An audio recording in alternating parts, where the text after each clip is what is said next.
Today I will be encoding encapsulation with a scenario number 18. So let's go. So first of all, maglalagay tayo ng import scanner natin.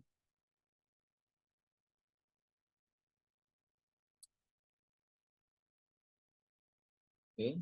So after doing so, of course, ilalagay natin sa ating public class ang ating scanner method.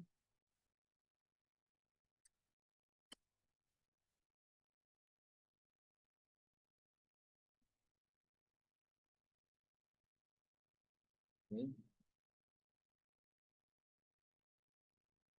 So ayan. After that, we're going to go ahead and do our first class. Observation. Ngayon, ito yung magiging pinaka head na class, yung super class natin. Ito yung magiging class natin, which is yung class reservation. Ito din natin ilalagay yung ating mga methods, our private methods, and our public method. So, okay, let's go.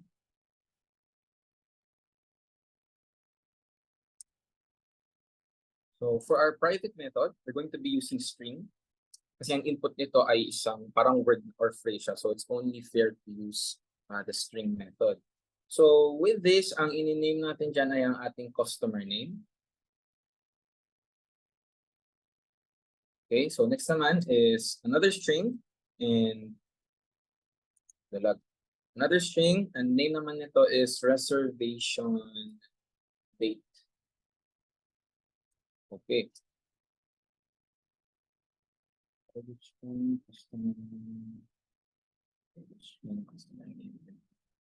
So ang next naman na gagawin natin is for our public input. This is to access our global variables and for it to be much more initialized. So as you can see, nilagay ko siya sa isang class. Kasi kung ito private, di ba? Example, ito private siya. Tapos nilagay ko, let's say dito. Hindi ko na siya ma-access. So with that, kailangan kung nilagay ko yan dyan, hindi ko siya ma-access. So with that, kailangan ko ilagay ito, yung private sa public, para at the same time ma-access ko siya.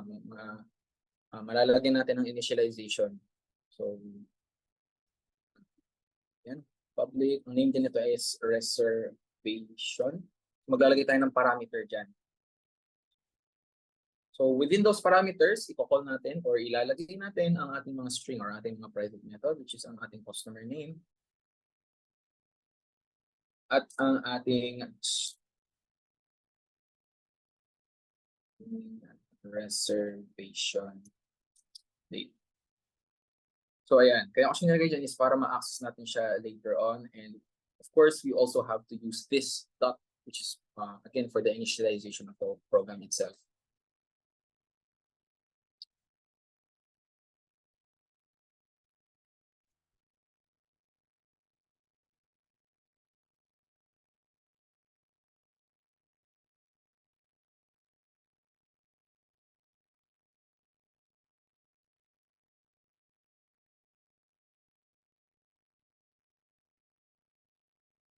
So ayan. Okay, so para sa ating first get and set method, ang gagawin naman natin is we're going to be using a return type coding. So let's go.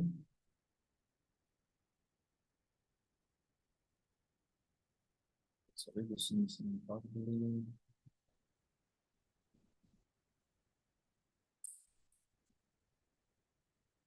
Oh no, nagalag.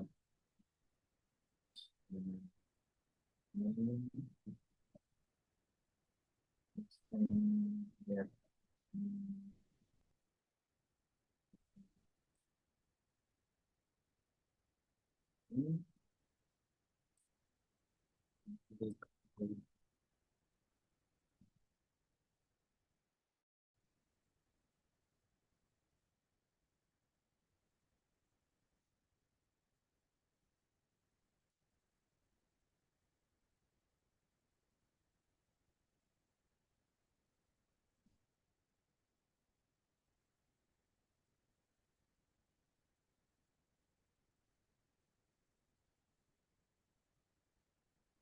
Okay, so ayan, let me explain this. So as you can see, sa ating first getter, gumamit tayo ng return. So what does return means? It simply means kung ano yung meaning niya, kung ano yung meaning ng word niya, it returns a value.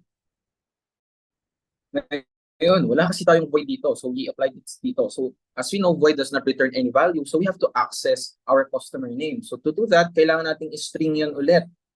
No, kailangan nating string yan ulit. So you can see here we have the getters and we have the setters. So ma-access natin siya ulit kahit walang return type dito, kahit void lang nakalagay dito. Since we have this type of coding na nakalagay sa ating getters, ma-access din natin siya because we get the name and then we set the name sa output. Simply as that.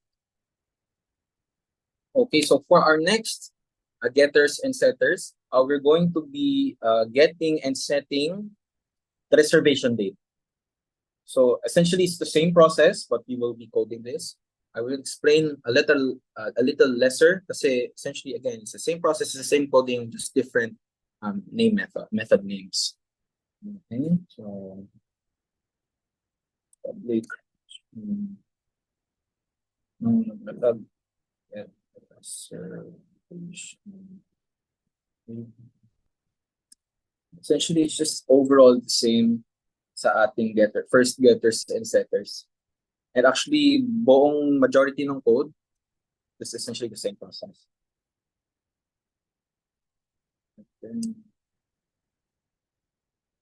No.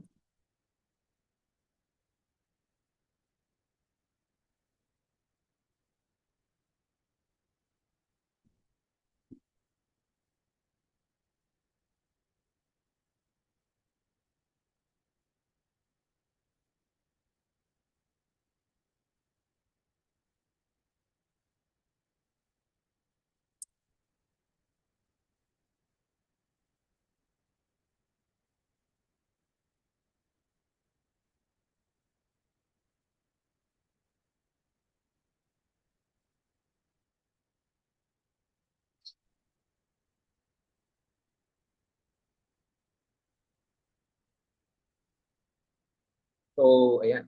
Essentially, as you can see, same pa din siya. We use public, our return, our void.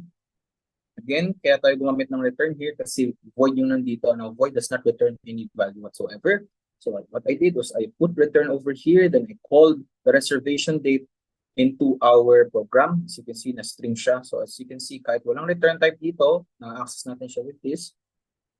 And again, with this, again, meron tayong this for our initialization. And okay, so ang next naman natin is our need natin ma-manage reservation. So ito yung magiging output natin once we reserve a room for ourselves. Okay, so going to be using public.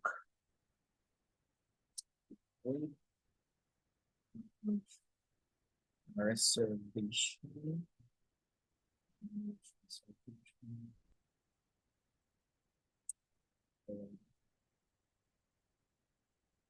Dito natin ng dash lines para malinis yung ating input sa ating output. So with this, gagamit tayo ng simple na formula, no, para lang makita yung input natin sa ating output. Okay.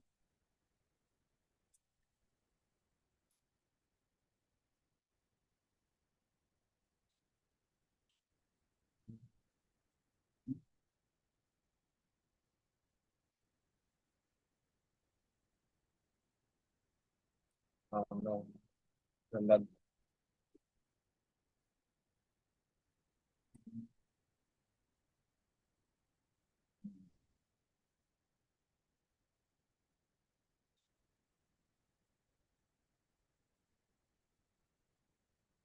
So, okay, so para sa ating next na class, we will extend it to our first super class, which is yung reservation. And okay, so let's go ahead and so with this room reservation naman ang ating hahanapin, no? Hindi na siya yung simple na reservation na reservation tends to reservation. Okay, so ang dapat kasi nagagamitin ko, originally, ang idea ko is unprotected. But it seems to me na hindi pala siya nag-work sa certain codes like encapsulation. It only works on abstraction. So with this, we're just going to be using our private, our same old private in, kaya name natin dito. So, okay, let's say room number. Okay na siguro yan. Room number. Yeah, room number is okay. So let's go and put ahead our public. So with this, we're going to be putting our string. Isa-string natin ulit ang ating customer name at ang reservation date. Because yung dalawa na yun ay yun yung pinaka-crucial sa buong code. Sa lahat ng klase ng string na gagawin natin, sa lahat ng klase ng class na gagawin natin, di dapat makakalimutan ng customer name at ang reservation date. Okay? So public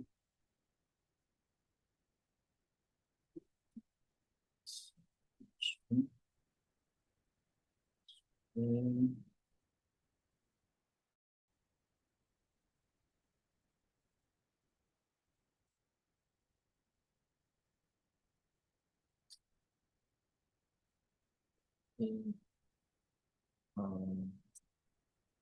room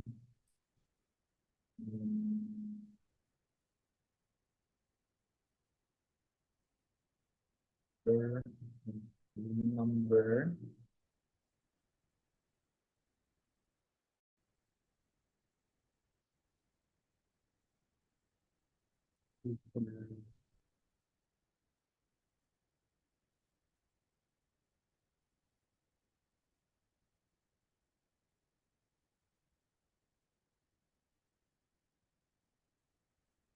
reservation date.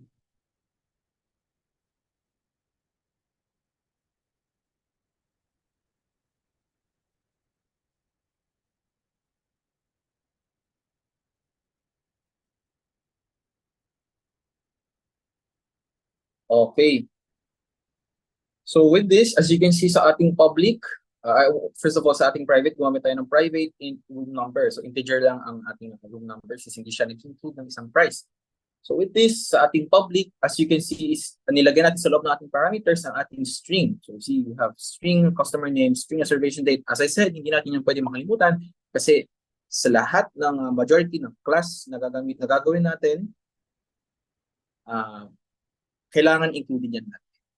So for this specific class, hindi natin gagamitin to sa ibang class kasi ito ay para lamang sa ating room reservation or ang ating room number. So as you can see, we used super para again ma-access natin ang ating super class which is ang reservation in which we already did. As you can see, naka-extend din siya sa ating reservation. But again, kailangan natin ma-access yun ulit para sa ating initialization. So as you can see, this is what the room number initializes. Okay, so for our first public and public getters and setters, we're going to be using again our int or int. So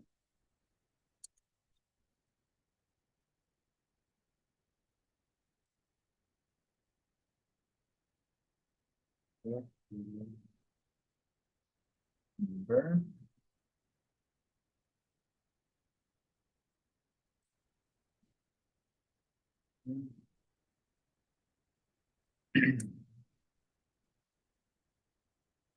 Next naman is ang ating setters.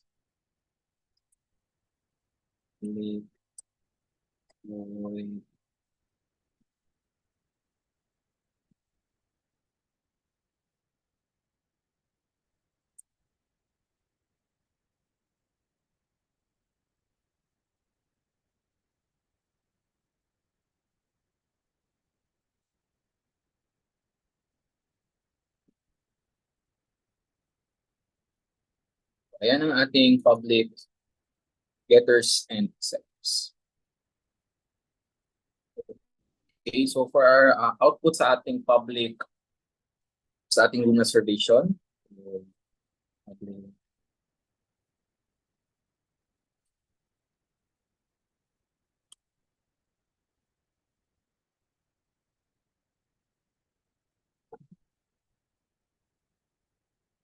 reservation.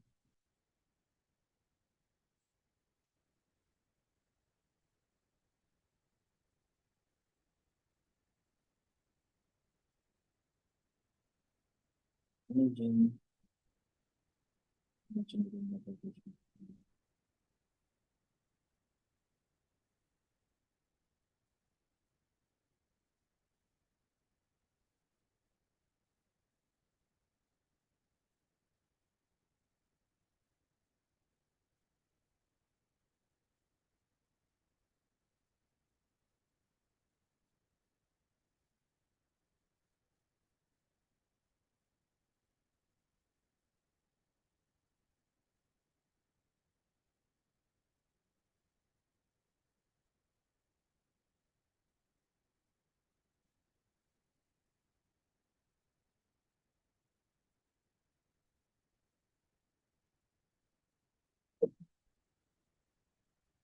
So ayan, as you can see ang ating simple formula.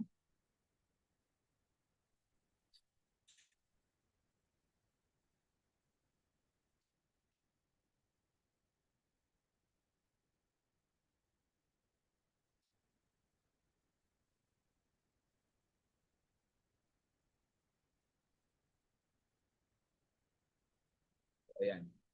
Ating simple formula, we get the customer name or reservation date.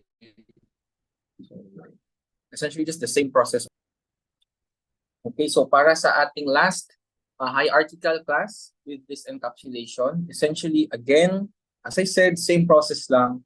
So I won't be speaking anymore that much na. So, okay, so let's go ahead. This is for our SPA reservation.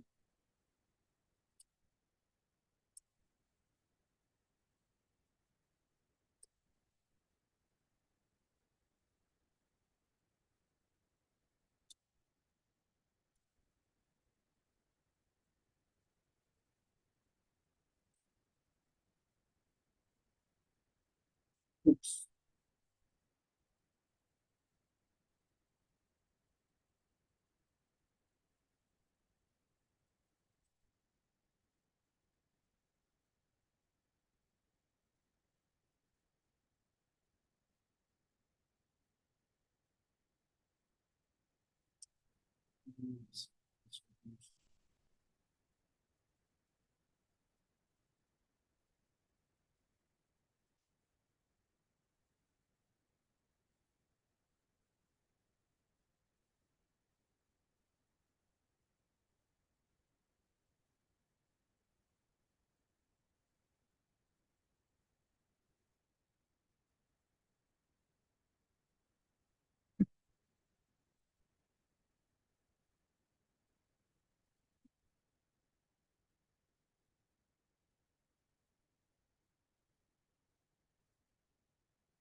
So ayan, now we are done with our last class, our spa reservation. So next is we're going to be moving on our public class. Okay, so sa ating public class, dito na natin kukunin ang ating customer name. Customer name, yung reservation date, yung type of service type.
Okay.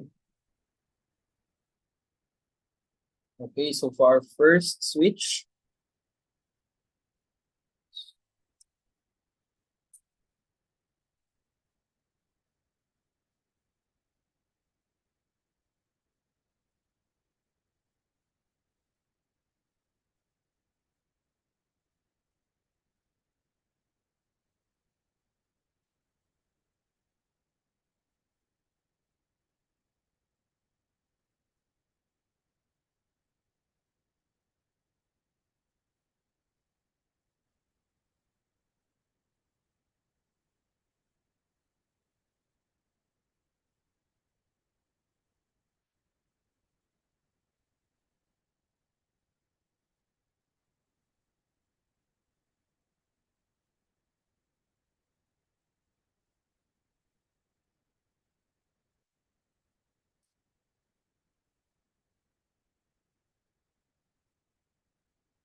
Okay, so ayan ang ating first case.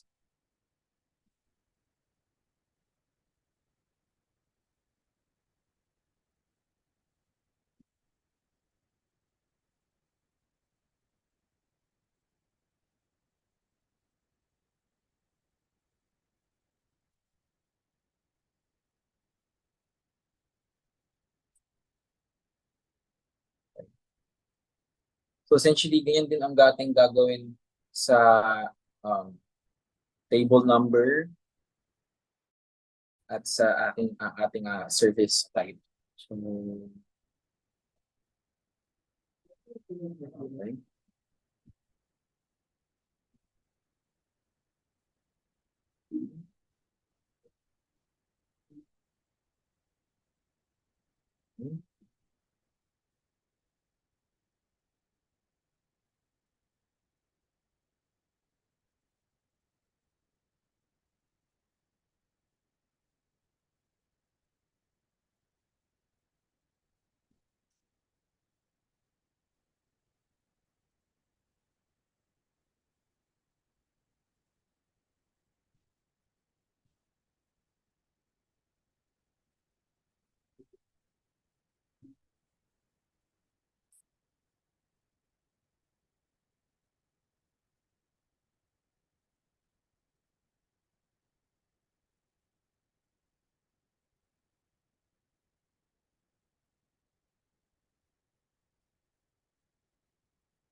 Okay.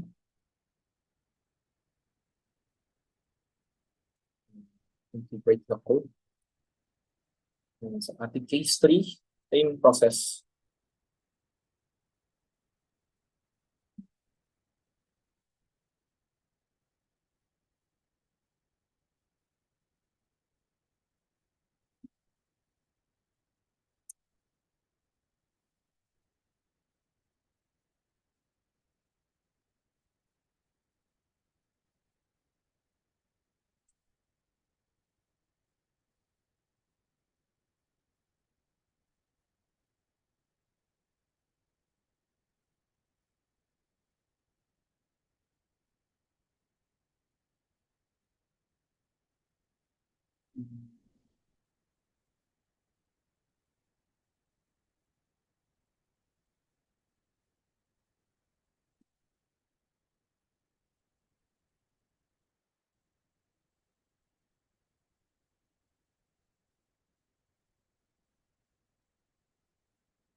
Okay.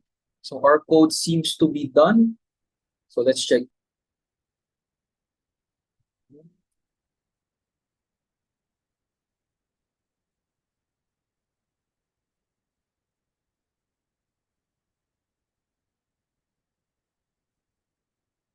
Let's try running the program.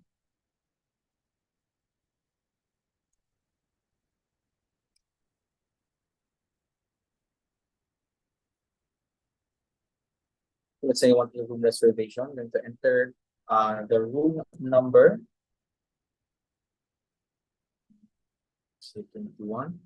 Okay, so as you can see, na-separate ng that dash lines yung nilagay natin sa code natin earlier on, ang ating input sa ating output. So as you can see, our input says, managing room reservation for Abraham Tag-at on 2004, December 6th in room 21st. So ayan ang ating input for our room. Okay, so let's run the program once more. So enter name. So let's try.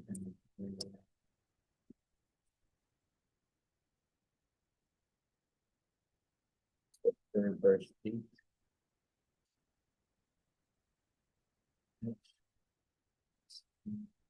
Let's try dining. No? Let's say I want dining, so I'm going to be putting the table number. So let's try 45. As you can see again, the dash lines separated the input from the output. So as you can see, it says managing dining reservation for Andrea Rena at 1997 March 7 at table 45. So let's run one more. Let's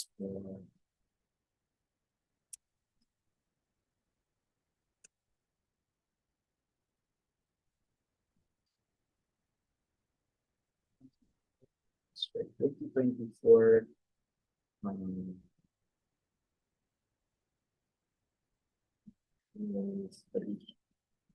Let's try spa.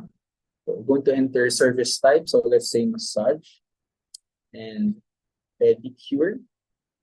So as you can see, sa ating spa, again, the dashed lines. So it says over here, managing spa reservation for Rainer Arcilia on 2024 on April 3rd for service, massage, and pedicure.